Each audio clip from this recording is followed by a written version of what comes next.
Why was Tutankhamun's tomb considered so terrifying? The answer is not hidden only in the golden mask, or in the rumors of a pharaoh's curse. The real answer lies in death, in silence, and in the sudden opening of a world that had remained sealed for thousands of years.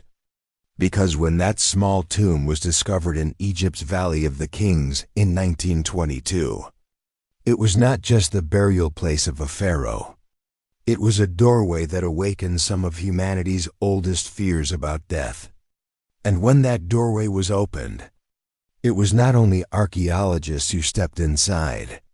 Fear entered with them. Today, Tutankhamun is known as one of the most famous pharaohs in the world. But in his own lifetime, he was not remembered as a great conqueror.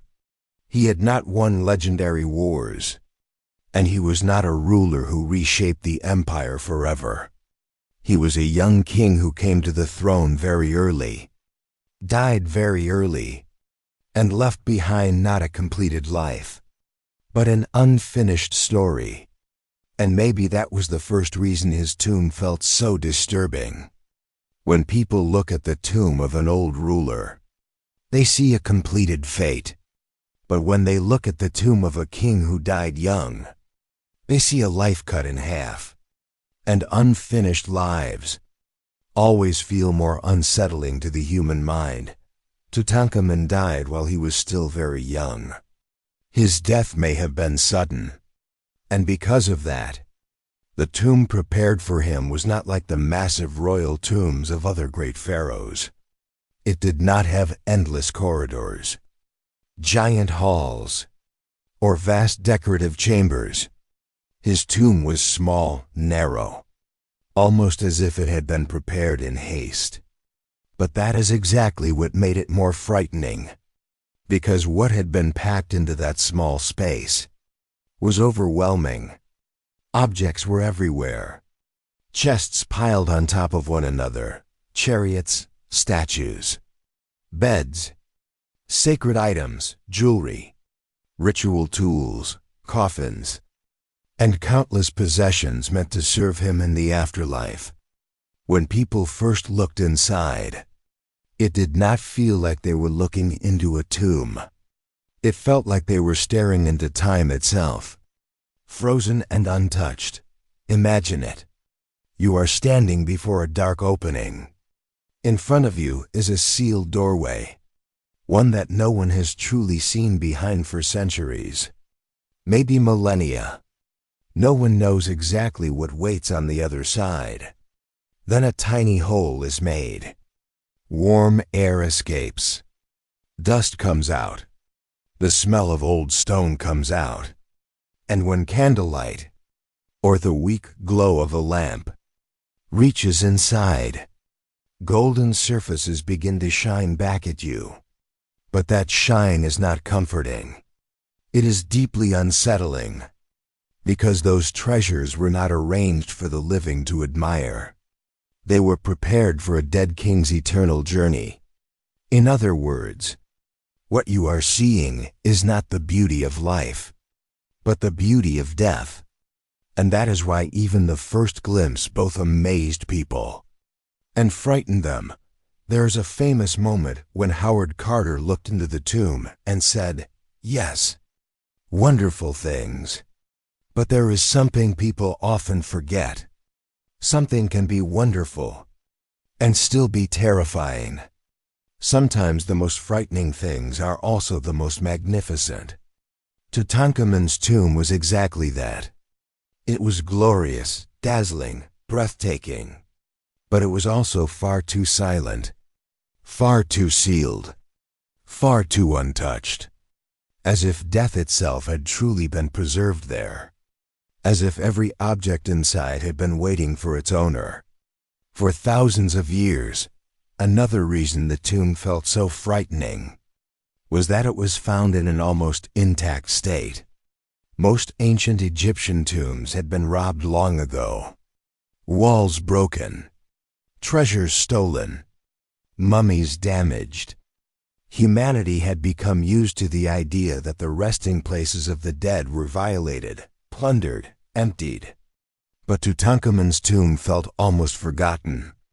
Its entrance had been buried beneath rubble. Time had hidden it, and the world had failed to notice it for centuries. So when people entered, they did not just find a tomb. They discovered that the past could actually survive, that it could remain protected, waiting, hidden. And that idea was deeply unsettling, because most of us believe time destroys everything. But here, time had not destroyed. It had concealed. Finding something that has remained hidden is always more frightening, because then the mind begins to ask dangerous questions. Why was this preserved so well? What exactly was being protected? And more importantly, was this door supposed to stay closed? This is where the real seed of fear began to grow, especially when it became clear that the tomb had been entered in ancient times and then sealed again. That made the whole story even more disturbing.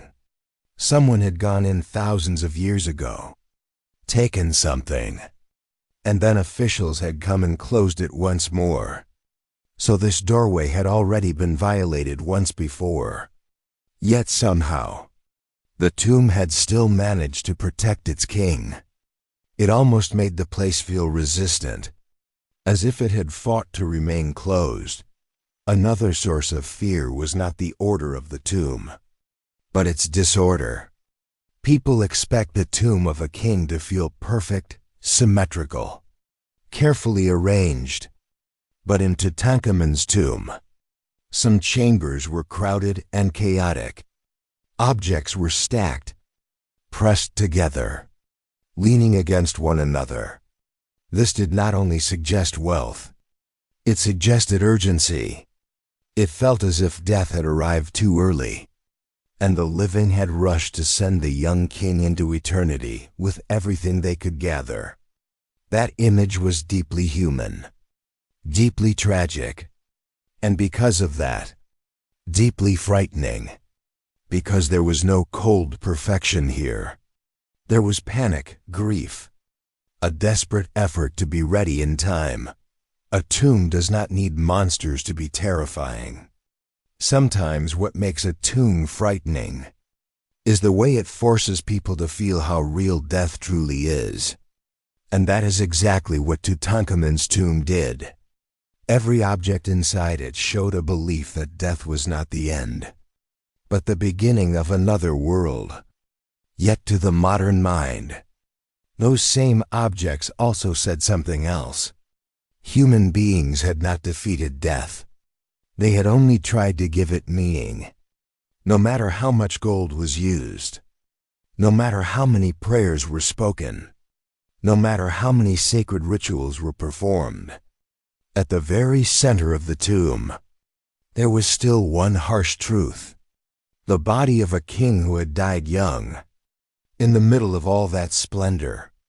That was the hardest reality of all. And then came the most disturbing part. The inner chambers, the nested shrines, the coffins, the sarcophagus, and finally, the mummy. From the outside, people saw gold. But the deeper they went into the tomb, the more that gold stopped feeling like decoration and started feeling like a barrier. Another door, then another layer of sacred protection, as if wall after wall had been built between the living and the dead. And as those layers were removed one by one, people must have felt they were crossing not only a physical boundary, but a symbolic one as well. That is why even the excavation itself felt unsettling to many, because this was not just a discovery. It was the opening of the dead man's final private space. Certain images inside the tomb affected people powerfully. The black jackal form of Anubis, seeming to stand guard. The sacred chests that looked like they belonged to another world. The protecting goddesses spreading their arms across surfaces. The mystery of the canopic shrine. The strange animal-shaped funerary beds. When people saw these things, they were not simply seeing art. They were seeing how an ancient civilization faced death.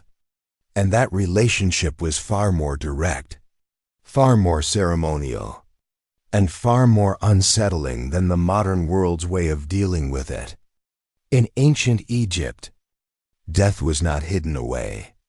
It was prepared for, organized, sanctified, protected. And that transformed the tomb from a burial chamber into something closer to a perfectly staged temple of death. What made it frightening was not only the death of the pharaoh, but the fact that his dead presence still remained at the center of everything.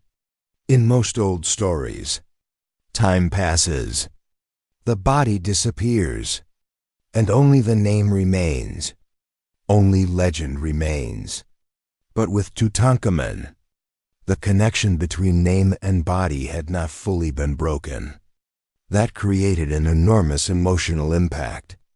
When people looked at the golden mask, they saw a symbol, but deep inside the tomb, knowing that behind that symbol was a real human being, someone who had once lived, breathed, spoken, ruled, and then fallen into silence. That is what made it truly disturbing. The thousands of objects around him only made that silence feel heavier. So how did all of this turn so quickly into stories about a curse? There is a psychological reason for that. Human beings turn what they cannot fully understand into narrative, and this becomes even more powerful when death is involved. After the tomb was open, Lord Carnarvon, the expedition's financial backer, died not long afterward, and that single event poured fuel onto a fear that was already waiting to ignite. Newspapers stepped in. Headlines were written. The curse of the pharaoh was born. People began saying that anyone who disturbed the tomb would pay a price. In reality, things were more complicated than that. But the truth was never as marketable as the legend. The press loved fear, and the public was ready to believe. The reason the curse spread so quickly is actually easy to understand, because people already felt that something supernatural surrounded the tomb. Think about it. A place sealed for thousands of years is open. Inside lies a dead king. Sacred symbols are everywhere. And then one of the men connected to the discovery dies soon afterward. Add 1920s journalism to that, and a curse story becomes almost inevitable. The strange thing is, people wanted to believe it, because something so extraordinary felt too powerful to be ordinary. They wanted the discovery to be bigger than history, bigger than archaeology. So a supernatural punishment became part of the story. But fear is not always built entirely on lies. Sometimes it grows out of real experiences. It is true that no verified curse inscription was found in Tutankhamun's tomb. But that does not mean people's fear was fake, because the real fear did not come from a written warning. It came from the experience itself. To walk into that tomb was to step into a house prepared for the dead. Every object there belonged not to the living, but to someone who had already left the world. Everything had been arranged around an absence, and the human mind becomes uneasy in places where absence feels that physical. Because in such places, people begin to see themselves. That is why Tutankhamun's tomb is not just an ancient find. It is also a mirror. Everyone who looks into it sees something of themselves. They see power. They see wealth. They see grandeur. But in the end, they also see that all of it was arranged around a coffin. That is a brutal symbol. If the most valuable things in the world are placed around death, then a person cannot help asking, what did all this glory actually change? The young king still died, and those who loved him, those who wanted to protect him, could only make his journey more magnificent. They could not change his fate. That may be one of the darkest things about the tomb, the way it reveals the limit of power. A pharaoh was not seen as merely human. He was treated as a ruler close to the divine. Temples rose in his name. A nation moved under his authority. People believed he stood within cosmic order. But when the tomb was opened, what people saw was this. Even that level of power ended in a dark room, and not even a very large room. That image was striking, because death had reduced even the mighty. Perhaps that is what made the smallness of the tomb so disturbing. It did not make him small only in a physical sense, but in a symbolic one. And then, the golden mask. Today people remember it for its beauty. But its power was never only artistic. The mask felt like a frozen bridge between a human face and the idea of eternity. The face was calm, perfect, almost lifelike. But it was not alive. It belonged to death. A face that seemed to look at us, while actually looking nowhere. That is why the mask fascinated people and unsettled them at the same time, because within it there was both a person and an object, both identity and absence. Another terrifying element was the nature of the silence inside the tomb.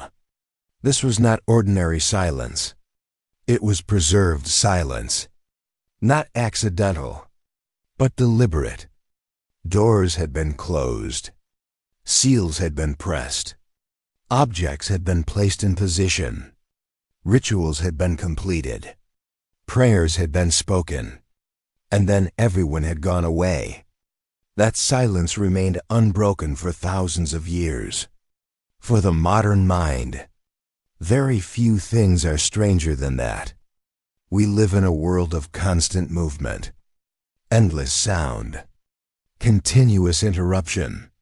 But inside that tomb, time itself seemed to have slowed, as if not just hours, but centuries had stopped. Fear sometimes comes from the unknown, and sometimes from too much knowledge. Tutankhamun's tomb offered both at once. On one hand, people wondered what else might still be inside. On the other, every chest that was opened, every wrapping that was examined, every layer that was removed, revealed just how detailed the culture of death had been. And that kind of detail does not comfort the mind. It disturbs it, because death here was not treated as something to pass over quickly. It was planned in every detail, structured with care, prepared with intention. And such a methodical approach to death feels alien to modern people. That alienness made the tomb even more frightening. There's also the effect of the place itself. The Valley of the Kings is already a haunting landscape. Bare cliffs, burning heat, harsh sunlight, tomb entrances hidden in stone, burial places cut not into fertile earth, but into lifeless rock. This is not a green and peaceful land of monuments. It is a landscape that feels stripped of life. Tutankhamun's tomb was hidden within that severe geography. So the discovery of a small, sealed, gold-filled tomb in such a place was almost destined to create a supernatural impression. The setting itself made fear easier. It prepared the imagination before the door was even opened. But perhaps the darkest aspect of all is the contradiction between how the discovery is celebrated and what it truly was. Today we talk about excitement, treasure, the golden mask, museums. global fame. But what is often forgotten is this. The discovery was also the opening of a dead person's sealed world. A private realm built for a young king's eternal rest was broken open by modern curiosity. Yes, humanity learned a great deal. We gained priceless historical knowledge. We saw incredible art. We came closer to ancient Egypt. But at the same time, the silence of a grave was broken forever. And that truth makes the discovery both magnificent and slightly disturbing. Maybe that is why Tutankhamun's tomb did not remain only an archaeological find. It became a cultural ghost. It entered films, novels, documentaries, children's books, horror stories, because it contained every ingredient of an unforgettable legend. There was gold. There was death. There was a young king. There were curse rumors, sealed doors, dark chambers, forgotten time. And humanity never easily lets go of stories like that, especially when a story feels both real and mythic at the same time. So let us return to the central question. Why was Tutankhamun's tomb considered so terrifying? Because people did not just see the treasure of a pharaoh. They saw death, carefully organized. They did not only see the wealth of the ancient world, they saw the loss inside it. The tomb was not only full of gold, it was full of silence. It was not just a burial place. It was a final boundary, untouched for thousands of years. And when people crossed that boundary, they felt as if they had moved closer not just to history, but to death itself. In that sense, whether the curse was real or not becomes almost secondary. Maybe it was never the most important part, because the real curse is the reminder of human mortality. Anyone who looks at Tutankhamun's tomb sees this. Youth was not enough. Power was not enough. Gold was not enough. Even closeness to the gods was not enough. In the end, everything gathered in one dark chamber. And yet, even then, the person was not forgotten. Perhaps the greatest shiver lies there. Death is absolute, but memory is stubborn. Tutankhamun died, yet his tomb made his absence visible forever. And imagine the moment again. After thousands of years, someone comes back. Stones are cleared. Seals are examined. A narrow passage is entered. And suddenly, the ancient world appears again. In that instant, two times collide. The death beliefs of ancient Egypt meet the curiosity of the modern world. And the spark created by that collision is fear. Because modern people believe that looking into the past will bring knowledge. But some discoveries do not only teach, they shake us. Tutankhamun's tomb was exactly that kind of discovery. That is why it still feels frightening today. The story never truly ended. The golden mask still fascinates people. The rumors of a curse are still repeated. The death of the young king is still debated. The small size of the tomb still raises questions. And in the center of all those mysteries, one feeling remains unchanged. The feeling of that first opening. That moment when curiosity and dread became one. That is the moment people never forgot. Because when some doors are opened, they do not release only history. They also release humanity's oldest fears. Maybe that is why Tutankhamun's tomb is still seen as one of the most unsettling tombs in the world. Because what lies there is not a dark fairy tale, but a real death. Because the tomb proves that fear does not always have to be ugly or violent. Sometimes fear can shine like gold. Sometimes it can hide in the face of a perfect mask. Sometimes it can wait in silence behind a sealed doorway for thousands of years. And sometimes what makes a tomb truly frightening is not only what lies inside it, but the fact that it remained unopened for far too long. In the end, we can say this: Tutankhamun's tomb frightened people because it was a place where death had not been forgotten, because every object inside it was proof of the living person's final loyalty to the dead, because time had not simply paused there, it had stood guard. And when people broke that guard, they did not only make a discovery, they awakened the deep silence of history. Maybe that is why even today, when we look at Tutankhamun's tomb, something inside us still trembles. We do not only see gold, we see silence. We do not only see a mask, we feel death. And in that moment, we understand. Some tombs are frightening not because they are buried, but because they can still speak.